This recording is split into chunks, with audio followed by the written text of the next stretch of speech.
Hi, Mike. How are you? I'm good. How are you? I'm very good. We have to explain to anybody listening that Lucy and I have known each other for a very, very long time. And I'm really excited to have her join the show because, one, because of the history we've got, and two, we've been through two very different life experiences together.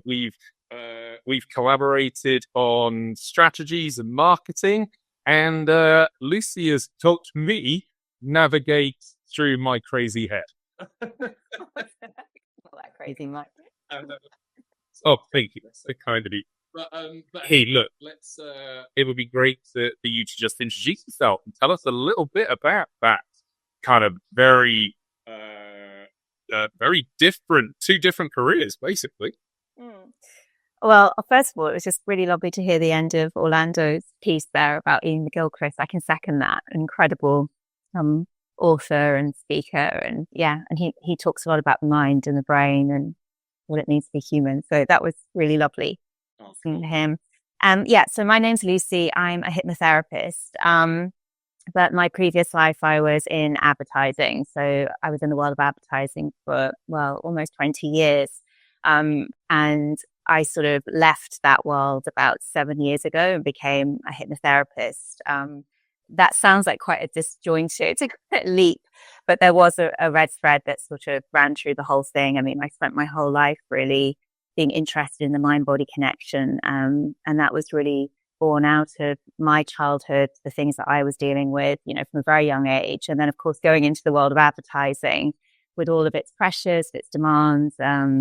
I think for anybody, and especially when I started out, my 20s, so sort of trying to navigate all of those pressures. And of course, everything that you're feeling inside, the pain, the doubts, the belief systems, all of that stuff comes to the surface. So I started to sort of navigate my way through that whilst also trying to unravel, the things that had happened to me in my childhood, the stuff that I was going through beneath the surface.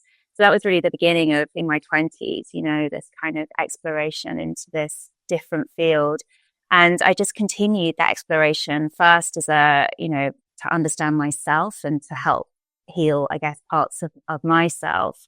And then, in my 30s, I continued in advertising and I hit a bit of a breaking point there, and which forced me to kind of look at my life and what was important to me. And that self-study and that self-exploration turned into studying to understand how I could help others. And I did various forms in that time. In my 20s, meditation, yoga, energy work, all that stuff was quite niche, really. Still, I mean, our wellness is quite the zeitgeist. But I was kind of connecting all this stuff together. I was traveling all over the world adjacent to my career, studying yoga, mind, meditation, energy work. But none of it was really much for me. And it took a while for me to kind of get to this point where I was like, okay, what will I offer to others? How can I help? How can I find meaning to myself? And then I studied hypnotherapy. And that's sort of when everything came together. And that was in Australia. And I just knew I'd found my thing. It kind of worked with the left, the right brain, the science, the kind of unconscious mind, which is just a phenomenal place that we all have. And I just knew that this is what I wanted to do. So, I kind of stepped into meaning and purpose. So from a grander perspective or macro perspective, hypnotherapy became something that enabled me to step into who I truly was. I mean, advertising was incredible, but it never really felt like I was in my purpose. And I think whenever we're disconnected in some way, there can be a sense of stress, anxiety, missing something. And then on a kind of a more micro level, I just understood the phenomenal aspect of understanding how the mind works, the conscious mind, the unconscious mind. And as I kind of had this trajectory over 20 years, the worlds of neuroplasticity and science have caught up with some of the things that are innate in, traditional cultures and old technologies that deal with the mind and the body. But now again, the science to prove how valuable understanding the mind is and how our brain is plastic, that you can reform, shape who you are at any given point in time. So it was a bit of a long-winded answer, but Yeah, no, it's not too. It's a great answer because, God, given the fact that like you said, when we worked together when you first started out, didn't we? And I threw you into very large scale music festivals, which I feel guilty about now. But you were always a very calming force. It's obviously in your DNA, because I remember, obviously, when I was smoking my 20 fags a day just because of the stress, you were always there with this kind of calming approach to everything that we did. That's very kind of say. But I think we all know as humans, and I definitely know working with clients each and every day that, things can look one way on the surface and then inside can be so much going on. And it's not to say, I'm glad to hear that that was the influence, but oh gosh, there was so much going on, fear of doing something wrong, or, I have a perfectionist in me, and is this going to be okay? Am I good enough? All of us have these narratives, these beliefs, these blocks going on beneath the surface. And it's so interesting how, especially in the business environment and in business worlds, that in a way, those things, they have to be buried to be able to front and to deliver. And that can put pressure on us, but yeah, I mean, those times were Well, the only reason I'm laughing is I think one of my, I don't know whether it's a strength or a weakness, but I don't think I've ever shied away from my emotions.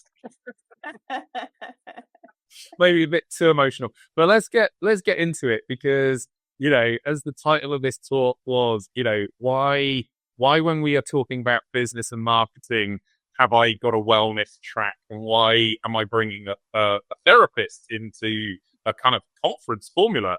And it's, we often think of business as strategy, execution, performance, hard work, creativity, all things that we've seen. But so much success comes down to mindset and this word that I don't think people understand enough, which I've learned from being able to have you as my therapist for, I don't know, 3 or 4 years, is you've opened my eyes up about the subconscious.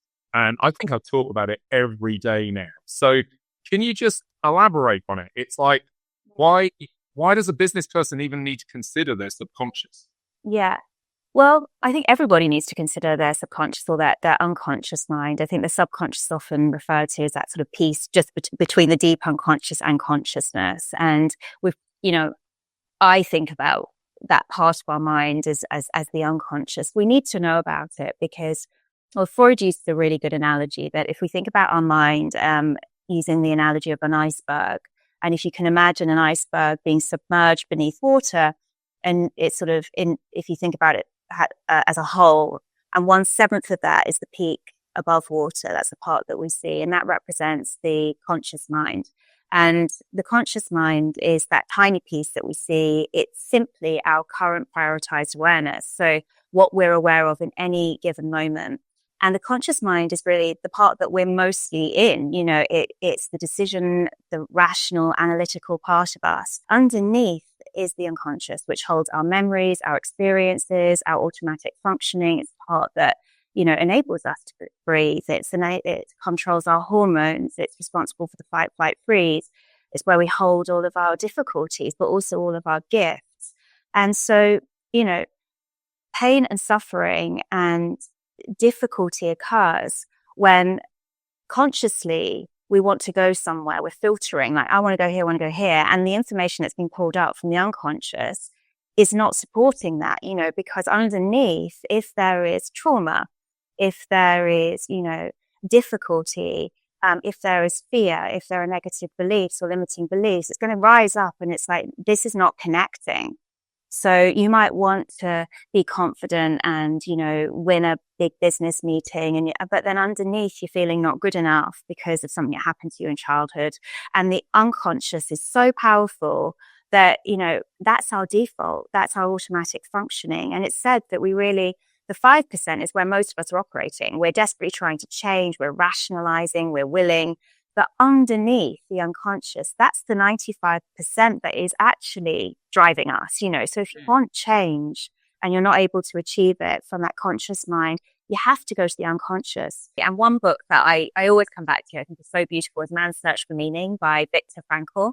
And he is a psychiatrist, but also went through Auschwitz. So he did a whole, like, his experience informed his take on meaning in life, and also if we look at this top down perspective of how do we create change, often we're going like, we need to sort out our problems. But if you have meaning and purpose that can be found through love, love and relationships or work or through your suffering, then, it can transform your whole life. And I really resonate with that because I think, being in this place where I can help others connected to my purpose, it's transformed everything about me.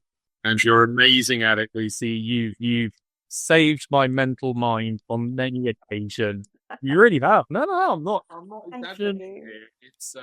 It's been life changing, and particularly with what I'm going through with my own personal journey now. I don't think I could have got anywhere near to what I'm doing now without your support. So thing is though, Mike, that it was you that created the change. I'm just the facilitator. I open up the space for you to do it, but you did it all, and it was your absolute dedication, your openness, your courage, your will, your ability to go to those places that transformed you. So thank you. That's so kind of you. God, don't, you're going to make me cry.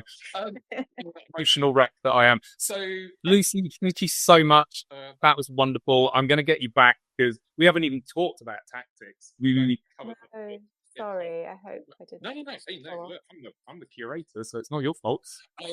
Thank you so much. Love you as always. Recommend you to everybody. And, I'll be speaking to you very soon. Yes. Good luck with the conference. It's been wonderful to be part of it. Thank you. See you later. Bye-bye. Bye.